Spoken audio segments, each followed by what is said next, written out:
Hello Jan, what's a good way of introducing yourself? Yeah, that's a very simple but a very good and powerful question, because introducing yourself is really important.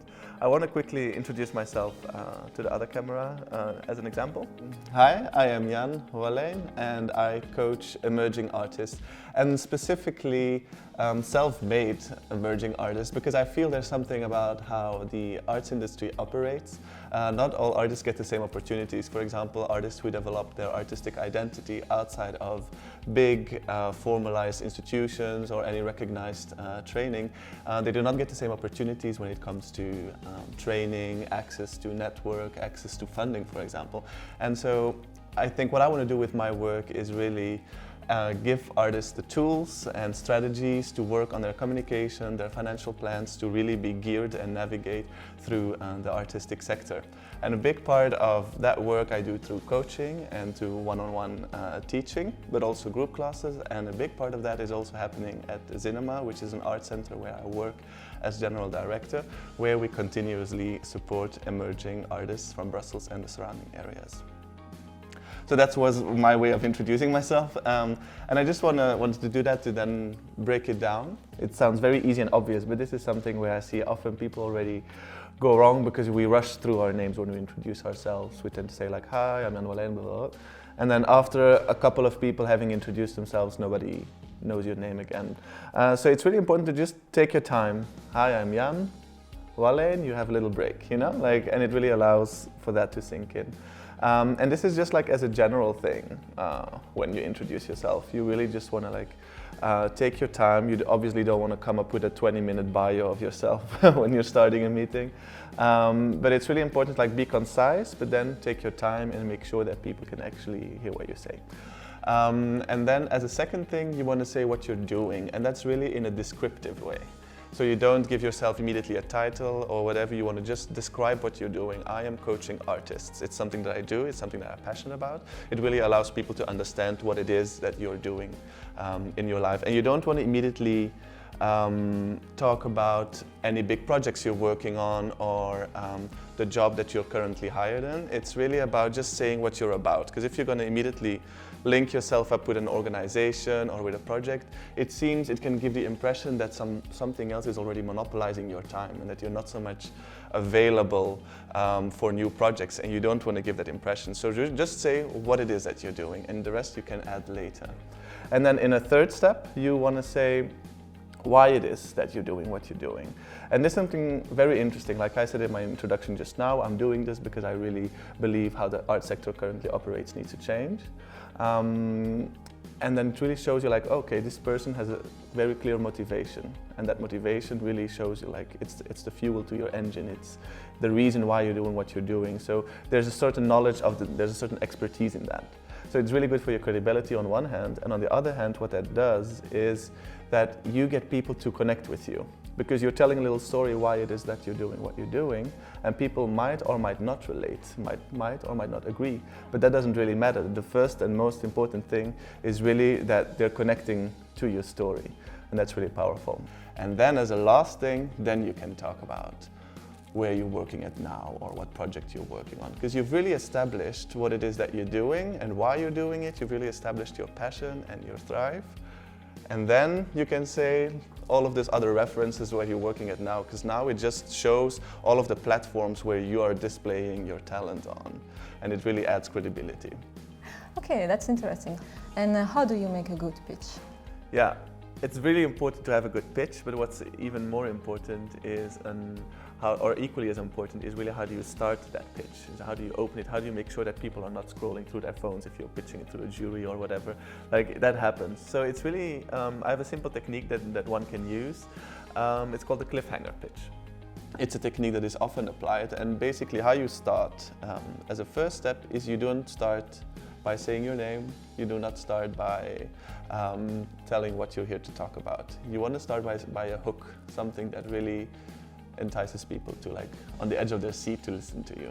So for example, what do I mean by that? You can start by asking a question. For example, in my case, I could say, did you know that in Belgium, where I live,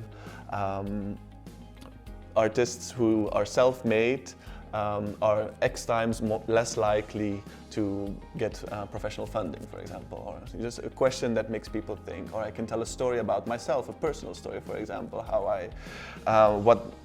what my journey was, starting off as a self-made artist and now being a director at an arts house, what that did to my perspective.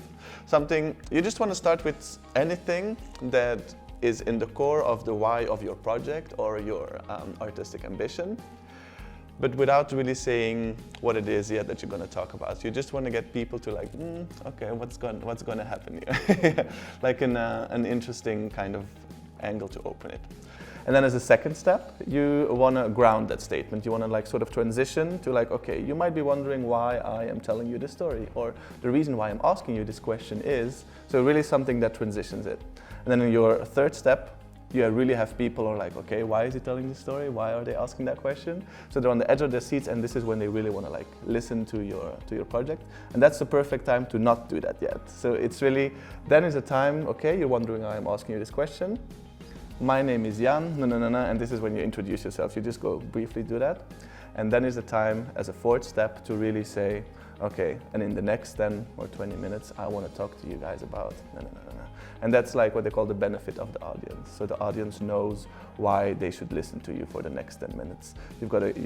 You set the right mood, they know why they should be listening to you, and now you basically you're way more likely to have an audience that will actually listen to you.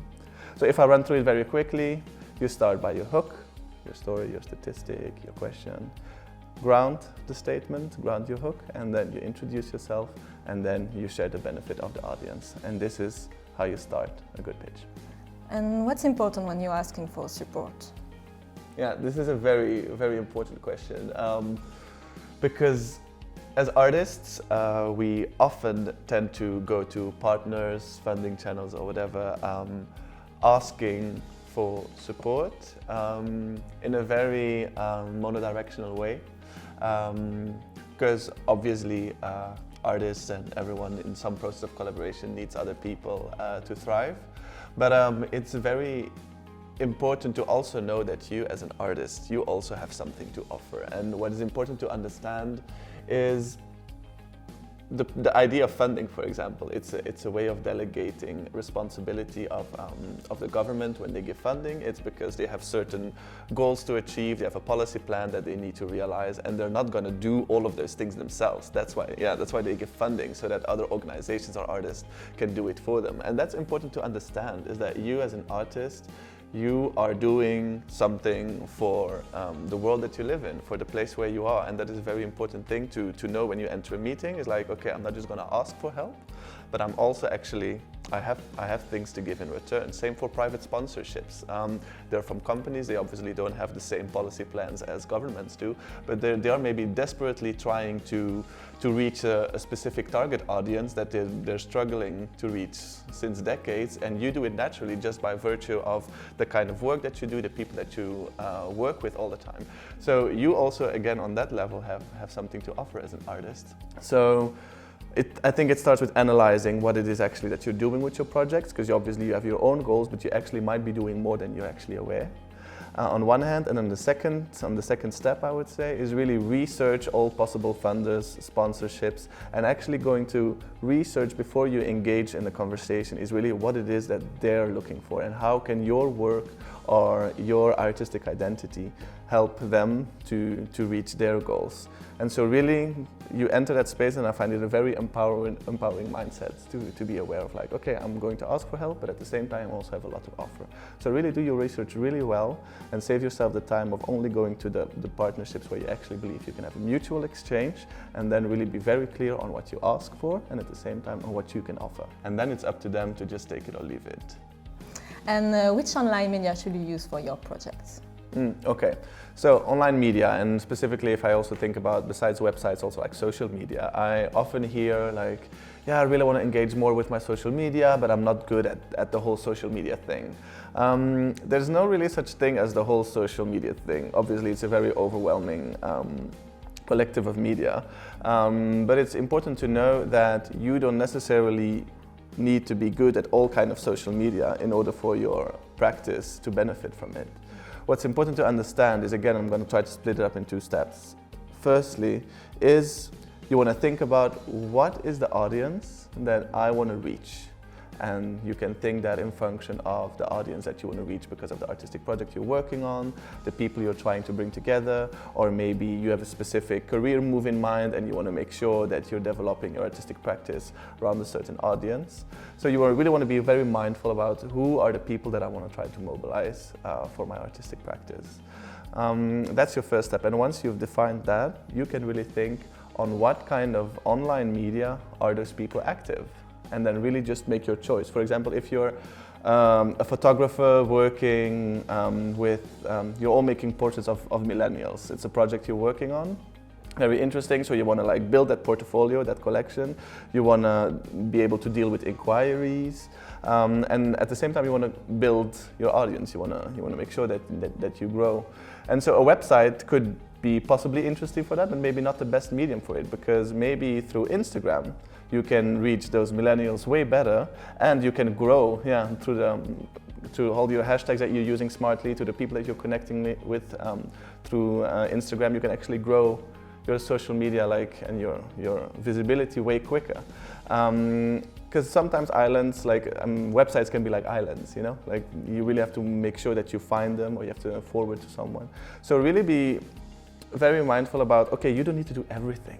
You really do not. You can just really choose okay, for my practice, I'm going to focus on Facebook, a Facebook page, and maybe a website. For this project, I think actually Twitter will do, because it engages in highly political content and mostly focusing with people from the US, for example. You just really want to be aware, research where your audience that you're looking for is actually the most active, and then protect your own artistic practice so you can spend the most time on that, and then only invest your time in the actual social media that are applicable to your project.